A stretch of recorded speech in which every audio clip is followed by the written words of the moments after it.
नमस्कार दोस्तों, राधे राधे, जय श्री कृष्णा, जय श्री राम, हर हर महादेव। स्वागत है आप सबका हमारे इस प्यारे YouTube channel Shri Banke Bihari temple Vrindavan में।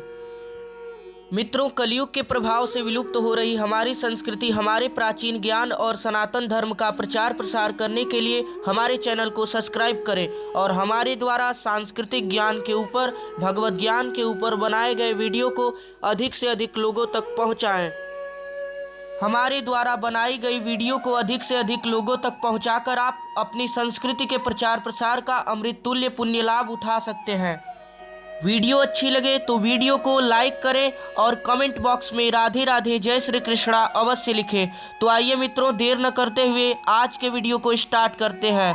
आज का हमारा टॉपिक है कि भगवत गीता में भगवान श्री कृष्ण ने की कलयुग की 20 भयावह भविष्यवाणी। तो बने रहे मित्रों वीडियो के अंत तक। आज हम आपको भगवत गीता से 20 भयावह भविष्यवाणी कलयुग के लिए जो ली गई है उसे हम आज बताने वाले हैं। और यह 20 भविष्यवाणी को भगवान श्री कृष्ण ने भगवत गीता में कही है। और आज से 5000 वर्ष पूर्व यानी द्वापर युग में भगवान श्री कृष्ण ने अर्जुन के समक्ष ये कुछ भविष्यवाणियाँ कही है और ये भविष्यवाणियाँ कलयुग के लिए बिल्कुल सत्य सी प्रतीत हो रही है। जिन की गई भविष्यवाणियों में से प्रमुख 20 भविष्यवाणियों को आज हम आपके समक्ष प्रकट करने वाले हैं। और भगवान श्री कृष्ण द्वारा इन भविष्यवाणियों को सुनकर आप शायद आश्चर्य हो जाएंगे, क्योंकि यह भविष्यवाणियाँ कलयुग के लिए बिल्कुल सत्य प्रतीत हो रही है और साक्षात सामने दिखाई दे रही हैं। वैसे मित्रों, भगवान श्री कृष्ण ने कलयुग के लिए बहुत सारी भविष्यवाणियाँ, बहुत सारे आश्चर्य भगवत गीता में प्रस्तुत किए हैं और अर्जुन से कहे हैं। लेकिन उसमें से अति प्रसिद्ध 20 प्रमुख भविष्यवाणियों को हम आज आपके समक्ष प्रकट करेंगे। मित्रों, भगवान श्री कृष्ण द्वारा की गई भविष्यवाणियों में से कलयुग के प्रति पहली भविष्यवाणी है, कलयुग में धर्म, सच्चाई, स्वच्छता, सहिष्णुता, दया, जीवन काल का शारीरिक बल और याददाश्त सब कुछ घटता चला जाए। अर्थात कि कलयुग में धर्म घट जाएगा। धर्म के प्रभाव, धार्मिक कार्य के घटने के कारण धार्मिक पुस्तकें, धर्मवादी व्यक्ति और धर्म के प्रति सभी संस्कार घट जाएंगे। और आगे सच्चाई यानी सत्य, स्वच्छता और सहिष्णुता यानी सत्य का मार्ग और दया, जीवन काल की अवधि और शरीर का बल और याद रखने की क्षमता यानी याददाश्त सब कुछ घटता चला जाएगा। मित्रों, पहले भविष्यवाणी में भगवान श्री कृष्ण ने ये सभी निम्नलिखित कार्यों का घटने का संकेत किया है। और भगवान श्री कृष्ण ने जो पहली भविष्यवाणी में कही है वो सारा सत्य अभी दिख रहा है। जबकि मित्रों, अभी कलयुग का प्रथम चरण और 23वां चक्र चल रहा है। लेकिन फिर भी कलयुग के इस भविष्यवाणी का प्रभाव अभी अभी देखा जा रहा है। भगवान श्री कृष्ण द्वारा भगवत गीता में की हुई दूसरी भविष्यवाणी है, कलयुग मनुष्य का केवल उसकी दौलत के आधार पर मूल्यांकन किया जाएगा। कानून और न्याय केवल किसी की शक्ति को देखते हुए लागू किया जाएगा। अर्थात कि मित्रों, कलयुग में केवल इंसान की दौलत को देख करके उसका मूल्यांकन किया जाएगा कि वह बड़ा है और छोटा है। और कानून और न्याय जो देश के लिए बने रहेंगे, राष्ट्र के लिए बने रहेंगे, राष्ट्र के हित में यानी देश के हित में जो कानून और न्याय बनाए जाएंगे वो केवल किसी व्यक्ति विशेष की शक्ति यानी निजी पावर को देखते हुए लागू किया जाएगा और सबके लिए समानता का न्याय नहीं किया जाएगा। मित्रों, भगवान श्री कृष्ण द्वारा भगवत गीता में कलयुग के प्रति की हुई तीसरी भविष्यवाणी है, पुरुष और स्त्रियां केवल बाहरी आकर्षण की वजह से साथ रहना शुरू कर देंगे। व्यवसाय में सफलता धोखे और बेईमानी पर आधारित हो जाएगी। मित्रों, तीसरे भविष्यवाणी का अर्थ है कि कलयुग में रहने वाले पुरुष और स्त्रियां केवल बाहरी आकर्षण यानी कि धन दौलत के वजह से ही साथ रहना शुरू कर देंगे, सही गलत का पता नहीं लगाएंगे और केवल धन संपत्ति को देखकर ही साथ रहना पसंद करेंगे और व्यवसाय में सफलता धोखे और बेईमानी पर आधारित हो जाएगी। अर्थात कि व्यवसायिक सफलता के लिए व्यक्ति धोखा और बेईमानी का सहारा लेकर ही सफल हो पाएगा। ऐसा ही सभी मनुष्यों की धारणा होगी। मित्रों, चौथी भविष्यवाणी है पुरुष और स्त्रीत्व का मूल्यांकन पशुवत संबंध के तौर पर किया जाएगा। अर्थात कि कलयुग में पुरुष और स्त्रियों का संबंध केवल पशुपत संबंध यानी कि काम वासना के तौर पर ही किया जाएगा और पुरुष और स्त्री सदैव मैत्री भाव में ही लिप्त रहेंगे और इस घोर माया मोह स्वरूप के कारण वे भगवान को भूलेंगे। मित्रों, भगवान श्री कृष्ण द्वारा की गई कलयुग की भविष्यवाणी का पांचवां भविष्यवाणी है कोई भी शख्स केवल पवित्र धागा पहनने के आधार पर ब्राह्मण माना जाएगा। अर्थात कि कलयुग में ब्राह्मण की उपयोगिता न रखने वाले लोग को ही लोग ब्राह्मण समझेंगे और केवल पवित्र धागा को ही पहने व्यक्ति को ही सच्चा ब्राह्मण माना जाएगा। मित्रों, छठवां भविष्यवाणी है केवल बाहरी प्रतीकों से व्यवसायिक व्यक्तियों को आध्यात्मिकता सुनिश्चित की जाएगी। लोग एक आध्यात्मिक व्यवस्था से दूसरी आध्यात्मिक व्यवस्था को बदलते रहेंगे। एक व्यक्ति की संपत्ति और प्रतिष्ठा पर सवाल उठाए जाएंगे अगर उसकी कमाई अच्छी नहीं होगी। जो व्यक्ति शब्दों का खेल खेलने में कुशल होगा, ऐसे लोग का बोलबाला रहेगा। ऐसे लोगों को कलयुग में विद्वान समझा जाएगा।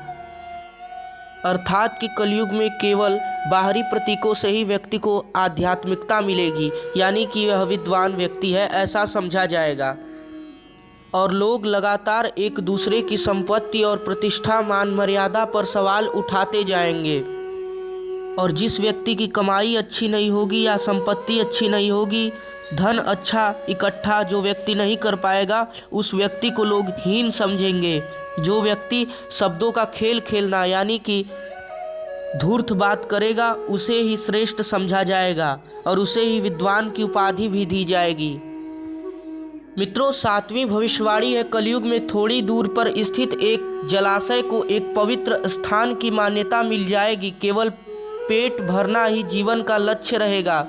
जो अपने परिवार का भरण पोषण करने में सक्षम होगा, उसे ही समाज में प्रतिष्ठा हासिल होगी। धर्म के सिद्धांतों का अनुसरण केवल अपनी प्रतिष्ठा बचाने के लिए ही किया जाएगा।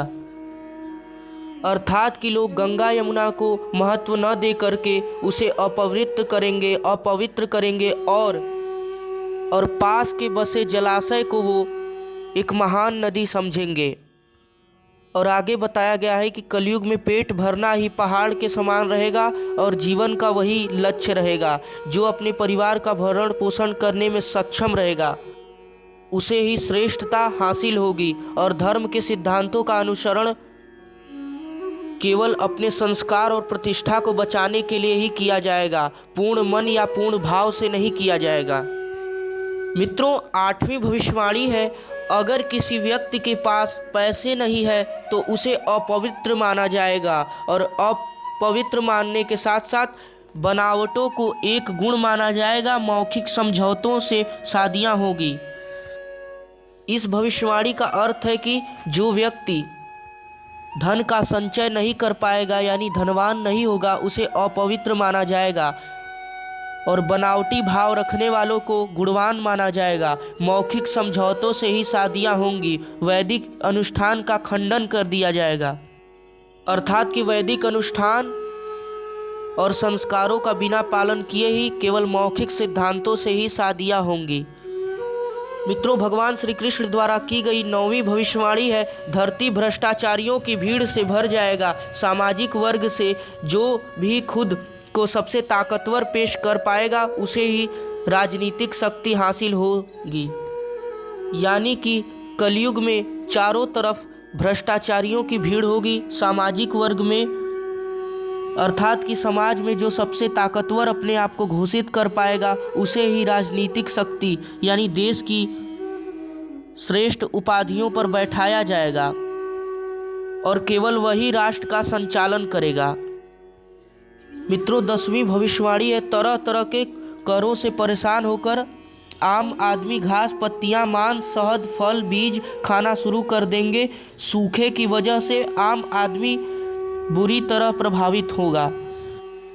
मित्रों, इस भविष्यवाणी का सीधा सीधा अर्थ है कि तरह तरह के करों यानी राष्ट्र जब गरीबी में जाने लगेगा तो आम आदमी का जीना मुश्किल हो जाएगा और वो तरह तरह के टैक्स यानी करों से परेशान हो जाएगा और भूमि के बंजर होने के कारण घास, पत्तियां, मांस, शहद, फल, बीज खाना ही शुरू करेंगे और सूखे की वजह से लोग बुरी तरीके से परेशान होंगे। मित्रों, अगला 11वां भविष्यवाणी है, कलयुग के लोग सर्दी, तूफान, गर्मी, बाढ़ और बर्फबारी से परेशान होंगे। झगड़े, भूख, बीमारियां और बेचैनी से लोग प्रताड़ित होंगे।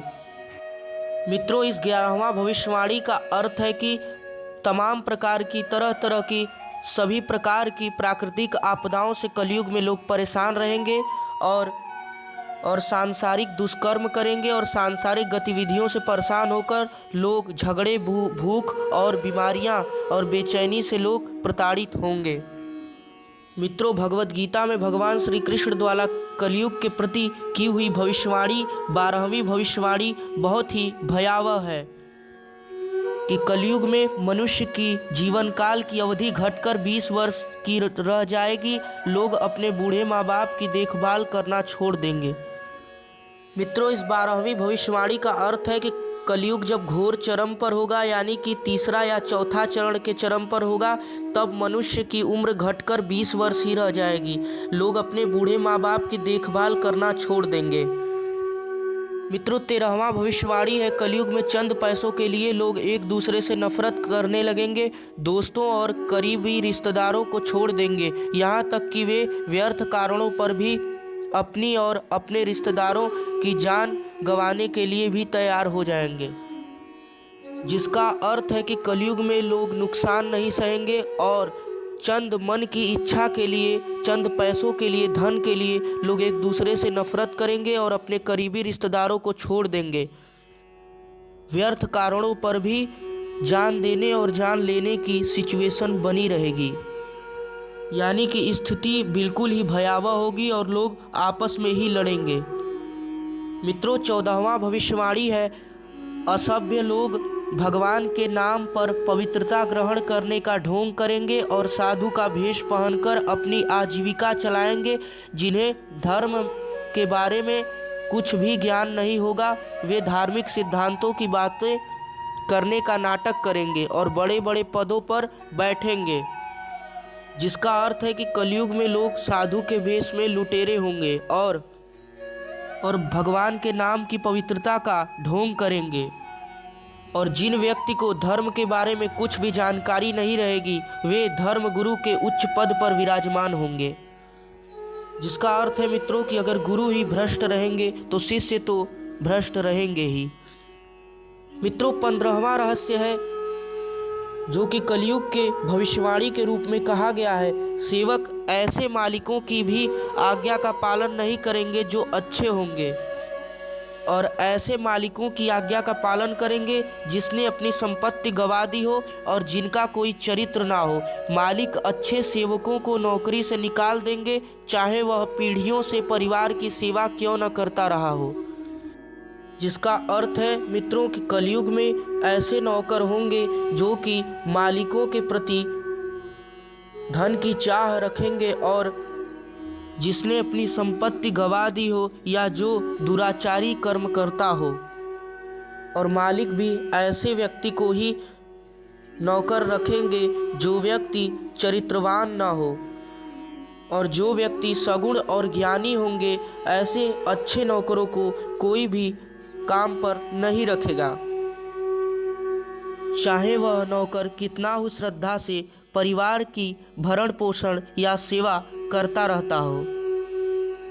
और यह नहीं सोचेंगे कि व्यवसाय में रखा गया उनका नौकर कितना हो ईमानदार होगा, वे उन्हें नहीं रखेंगे, उन्हें वह मूर्ख समझेंगे। 16वां भविष्यवाणी है, जब गाय दूध देना बंद कर देगी तो उनका या तो परित्याग कर दिया जाएगा या तो उनकी हत्या कर दी जाएगी। मित्रों, इस भविष्यवाणी का अर्थ है कि कलयुग के प्रभाव से गाय भी भेड़ बकरियों की तरह छोटी छोटी हो जाएंगी और दूध देना भी बंद कर देंगी। और ऐसा इसलिए होगा क्योंकि लोग निस्वार्थ भाव से गौ का सेवा नहीं करेंगे, यानी गाय का सेवा नहीं करेंगे, और वे दूध देने वाली गाय की ही सेवा की इच्छा रखेंगे। और गाय के दूध देना बंद कर देने के बाद या तो उसका परित्याग कर देंगे या तो उनकी हत्या कर देंगे। यानी कि मित्रों, कलयुग में माता के समान पूजे जाने वाली सनातन धर्म में गौ माता को यानी गाय को सभी लोग तिरस्कार करेंगे और उनका परित्याग करेंगे। मित्रों, आगे भगवत गीता में 17वां भविष्यवाणी किया गया है, शहरों में चोरी का बोलबाला रहेगा, नास्तिक और राजनीतिक नेता वेदों की गलत व्याख्या कर उसे दूषित कर देंगे, तथाकथित पुजारी और बुद्धिजीवी केवल अपने पेट और काम वासना की पूजा करेंगे। इसका अर्थ है मित्रों कि चारों तरफ चोरी बढ़ेगा और नास्तिक यानी भगवान को न मानने वाले लोग और राजनीतिक नेता यानी राष्ट्र का संचालन करने वाले लोग वेद की गलत व्याख्या करेंगे, उन्हें दूषित करेंगे, तथा कथित पुजारी यानी जो भगवान की पूजा में लगे रहते हैं मंदिर में, वो पुजारी और बुद्धिजीवी केवल अपने पेट और काम वासना की ही पूजा करेंगे। यानी कि कलयुग के प्रभाव से पुजारी लोग भी केवल अपने पेट पालने के लिए ही बैठेंगे और काम वासना यानी गलत दुर्विचारों का ही भोग करेंगे और पूजा करेंगे। ऐसी उनकी प्रकृति यानी प्रवृत्ति राक्षसों की जैसी हो जाएगी और उनका वास्तविक स्वरूप का लोप हो जाएगा और वे भ्रष्ट बुद्धि के हो जाएंगे। मित्रों, भगवत गीता में भगवान श्री कृष्ण ने 18वां भविष्यवाणी किया है, भ्रूण को उनकी माँ की कोख में ही मार दिया जाएगा। लोग बुरे विचारों को प्राथमिकता देंगे, कोई किसी पर भी भरोसा नहीं करेगा। भूख और भय से पीड़ित लोग भूमि के अंदर कहीं शरण लेंगे। मित्रों, इस 18वां भविष्यवाणी का अर्थ है कि भ्रूण को पेट में ही मार दिया जाएगा, यानी बच्चे को पेट में ही मार दिया जाएगा, जो कि भ्रूण हत्या पाप होता है। और लोग बुरे विचारों को ही प्राथमिकता देंगे और ज्ञानी पुरुष को मूर्ख मानेंगे। और ऐसी स्थिति आ जाएगी कि कोई किसी पर भरोसा नहीं करेगा। भूख और भय से पीड़ित लोग भूमि के अंदर वास करेंगे, यानी कि अपने ही आधुनिकता के प्रभाव से यानी आगे बढ़ने के इतने प्रभाव से लोग सारे खेतों को बंजर कर देंगे और घास घूस खाकर जीवन बिताएंगे और धरती के कठोर पत्थर हो जाने के कारण और धरती से आग भरी गर्मी निकलने के कारण और धरती के कठोर हो जाने के कारण लोग भूमि के अंदर शरण लेंगे, यानी भूमि के अंदर रहेंगे। मित्रों, भगवान श्री कृष्ण द्वारा 19वां भविष्यवाणी किया गया है, युवा लड़कियों अपने कामर्य का व्यापार करेंगी, बारिश के देवता वर्षा के वितरण में अनियमितता लाएंगे, दुकान बेईमानी से व्यापार करेंगे। मित्रों, इस भविष्यवाणी का अर्थ है कि लड़कियां अपने सुंदरता पर घमंड करेंगी और अपने सुंदरता का व्यापार करेंगी और बारिश के देवता बारिश में रोक लगाएंगे यानी अनियमितता लगाएंगे, दुकानदार बेईमानी से व्यापार करेंगे। यानी जितने भी व्यावसायिक वर्ग हैं वो कलयुग के प्रभाव से बेईमानी से और चोरी से व्यापार करेंगे। मित्रों, भगवत गीता से ली हुई आखिरी और प्रमुख भविष्यवाणी है, अधिकतर लोग कठोर और दूषित भाषा का इस्तेमाल करेंगे, सबसे धनवान होगा उसी को ही सत्ता पर काबिज किया जाएगा। कलयुग के प्रभाव से प्रत्येक क्षण प्राकृतिक आपदाएं एवं विनाशकारक महामारियों से खत्म होने का भय बना रहेगा। इस 20वां और आखिरी प्रमुख भगवत गीता का भविष्यवाणी का अर्थ है कि अधिकतर लोग कठोर और दूषित भाषा का इस्तेमाल करेंगे। सबसे धनवान और मूर्ख व्यक्ति ही सत्ता पर काबिज होंगे, यानी सत्ता पर बैठेंगे और देश का संचालन करेंगे।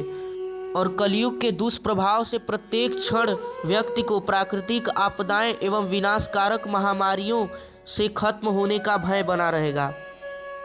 यानी कि कलयुग के प्रभाव से जीवन में भौतिक गतिविधियों के कारण तो दुख बना ही रहेगा, साथ साथ प्राकृतिक आपदाओं का भी भय बना रहेगा और विनाशकारक महामारियों का वर्णन किया गया है जो कि लोगों को खत्म करने का कार्य करेंगी।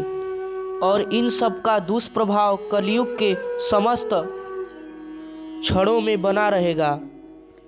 तो आशा करता हूँ मित्रों कि हमारे द्वारा कलयुग के प्रति भगवद गीता से लिए गए 20 प्रमुख भविष्यवाणी आप तक पहुंची होगी और आपको सुनकर काफ़ी ज़्यादा जानकारी प्राप्त हुई होगी।